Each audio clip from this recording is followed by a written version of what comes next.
سلام. درسی که امروز میخوایم با هم بزنیم درس گل مریم هست، درس شماره 56 و میخوایم توش با هم یاد بگیریم چجوری دوراب بزنیم. این درس یکم درس طولانی تری هست و احتیاج به زمان بیشتری داشت، به خاطر همین کل کلاس امروز رو همین یه درس رو با هم تمرین میکنیم.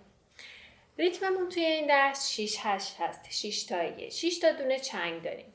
با یه دونه سیاه سل زرد شروع میشه که همونطور که قبلا هم دیده بودیم بالاش یه دونه سکوت سیاه هم گذاشته، یعنی هم میتونیم دو ضرب سکوت کنیم یا اینکه میتونیم به جاش اون سل زردمون که واخون هست رو بزنیم. موقعی که اینجوری مینویسه مطمئنا دیگه اون سل منشر هم نمیگیره، فقط واخونه و تزیینیه. اون دو تا نوت کوچیکی که میبینین کنار دو نوشته همون دورابی هست که میخوایم با هم دیگه امروز تمرین کنیم. دوراب چیه؟ یه دونه مضراب راست، یه مضراب چپ و دوباره مضراب راست. مضراب راست آخرمون میشه نوت اصلیمون.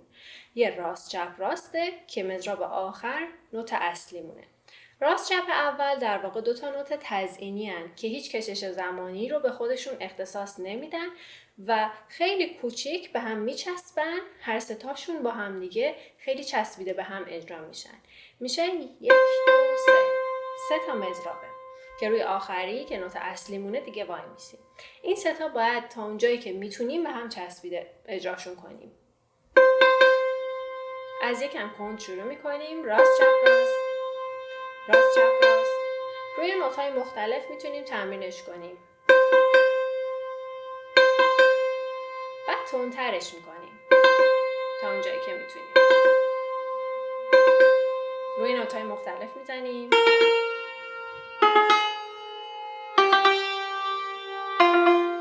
همونطور که متوجه شدید تاکید من روی نوت آخر هست، چون نوت اصلیمون نوت آخرمونه.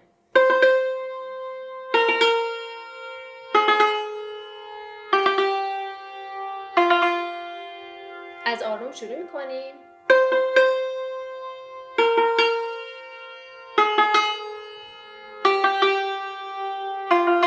و تا اونجایی که میتونیم و به دستمون فشار نمیاد سعی میکنیم به هم چسبیده تر اجراشون کنیم.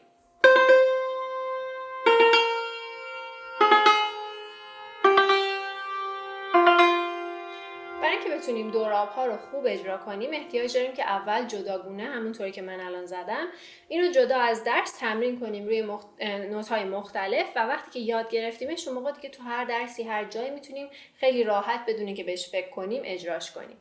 اینا انقدر باید به هم چسبیده بشن و انقدر تمرینشون میکنیم که بتونیم اینجوری اجراشو کنیم.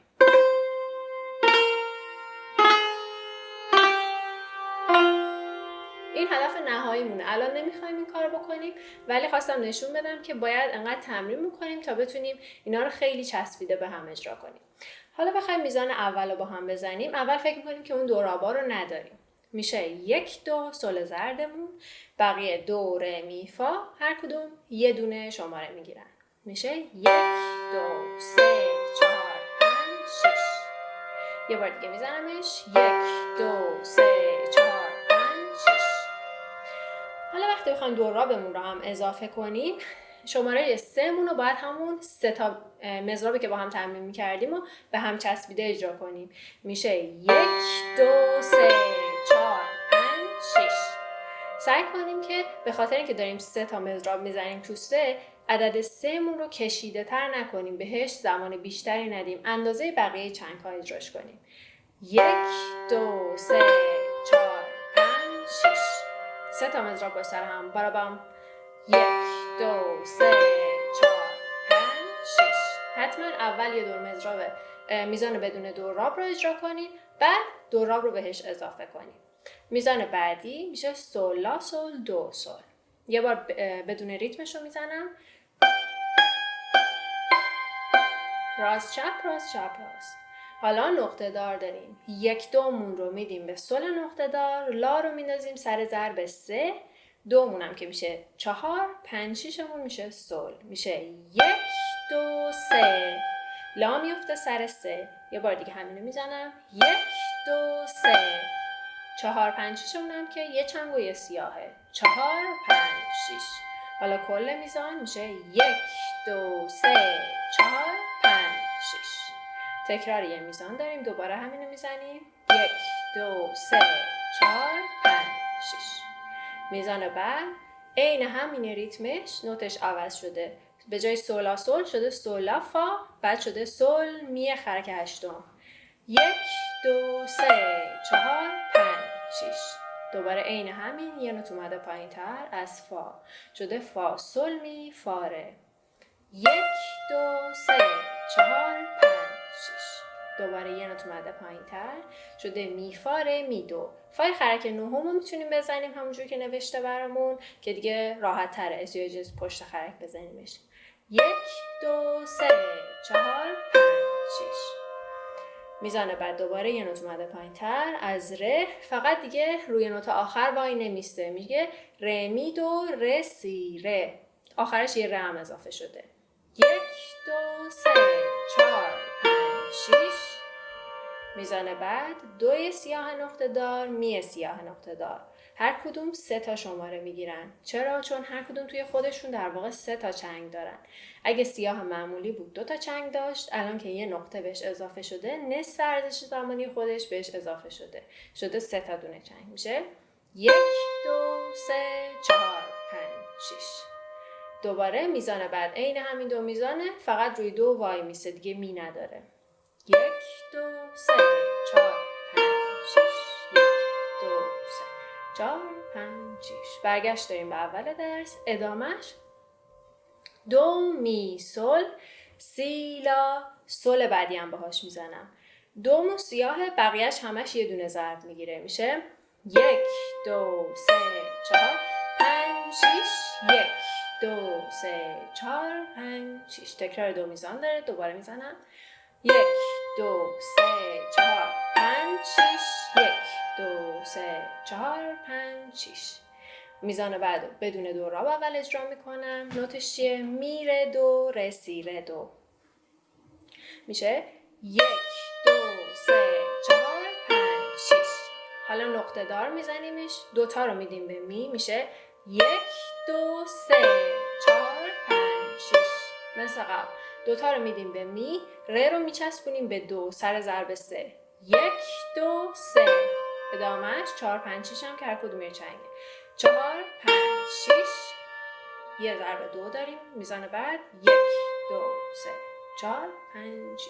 حالا همینا اگه بخوام با دو راب بزنم میشه دادادام، به جای می به جای یه دونه 3 تا میزنم. برام 1 1 میشه 1 2 3 4 5 6. 1 2 3 4 5 6. 1 2 3. تا اونجایی که میتونین به هم چسبیده اجرا کنین، ولی احتیاج نیست به دستتون فشار بیارین، چون تمرین احتیاج داره تا بتونیم خیلی چسبیده اجراشون کنیم. یه بار دیگه همینو میزنم و ادامه میدم. 1 2 3 4 5 6. 1 2 3 4 5 6. ادامهش میره پشت خرک. نوتش دو سی لا سل، 4 تا میاد پایین، فقط روی نوت دو باید دو ضرب وایسیم. میشه 1 2 3 4 5 6. تکرار یه میزان داره. 1 2 3 4 5 6. میزان بعد دوباره میشه عین همونی که خط اول و دوم هم زدیم. از سل دونه دونه میاد پایین. 1 2 3 4 5 6. یه نوت پایین تر. 1 2 3 4 5 6. یه نوت پایین تر. 1 2 3 4 5 6. دوباره ره، این دفعه یه نوت آخر میزانمون اضافه شده. 1 2 3 4 5 6. دو می 1 2 3 4 5 6. مثل قبل دقیقاً. 1 2 3 4 5 6. 1 2 3 4 5 6. ادامه درس با سکوت سیاه شروع میشه. 2 تا دونه ثبت میکنیم، بقیهش 4 تا سوله. اولش دو رابو نمیزنم. 1 2 3 4 5 6. حالا میخوام به سول اولم 2 تا دونه نوت زینتی هم بچسبونم. میشه بربام. نوت اولم میشه بربام 3 تا سول میشه. 1 2 3 4 5 6. 1 2 3 4 5 6. بعد میزان بعدی سی سی لا سل. 1 2 3 4 5 6. تکرار دو میزان. 1 2 3 4 5 6. 1 2 3 4 5 6. میزان بعد عین همین دو میزان بعدی یه نوت اومده پایین تر، از فا شروع میشه. 1 2 3 4 5 6. 1 2 3 4 5 6. میزان بعدیمون میتونیم 2 تا سکوت کنیم یا میتونیم سول بزنیم. بدون دوراب اول میزنمش. 1 2 3 4 5 6. سول دو ره می فا. 1 2 3 4 5 6. حالا رو 3 دوباره میخوام رو ضرب 3 دوراب بزنم. 1 2 3 4 5 6. میشه 1 2 بربام ره می فا. 1 2 3 4 5 6. ادامه. سول فا می ره دو، دونه دونه میاد پایین. اول یه بار ساده میزنمش. سول فا می ره دو. حالا چنگ نقطه داره. 1 2 میره برای سول، فا میچسبه به ره، ببخشید فا میچسبه به می که ضرب دوممونه. میشه 1 2 3 4 5 6. یه بار دیگه. 1 2 3 4 5 6. ادامه. می ره دو ره سی ره. این 4 تا میزان آخرم عین همونیه که قبلا زدیم. 1 2 3 4 5 6. 1 2 3 4 5 6. 1 2 3 4 5 6. 1 2 3 4 5 6.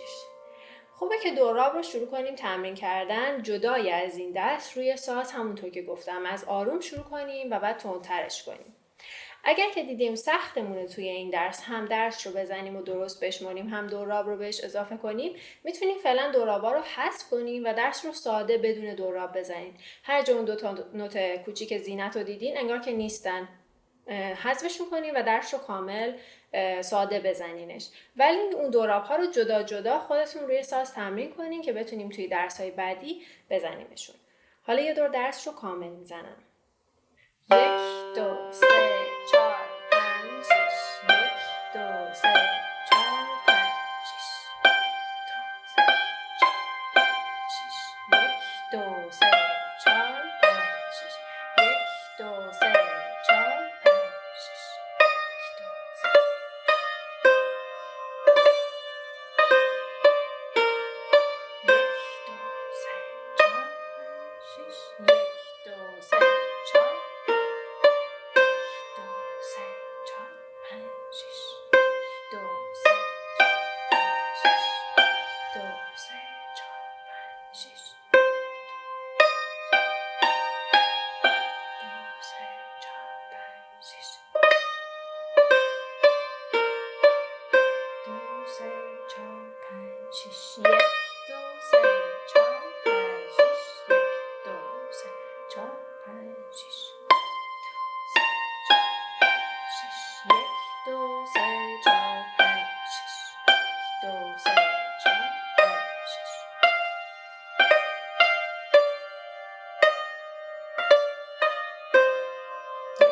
5 6. 1 2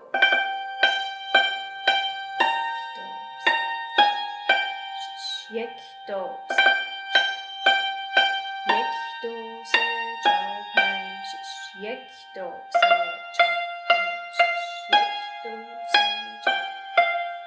1 2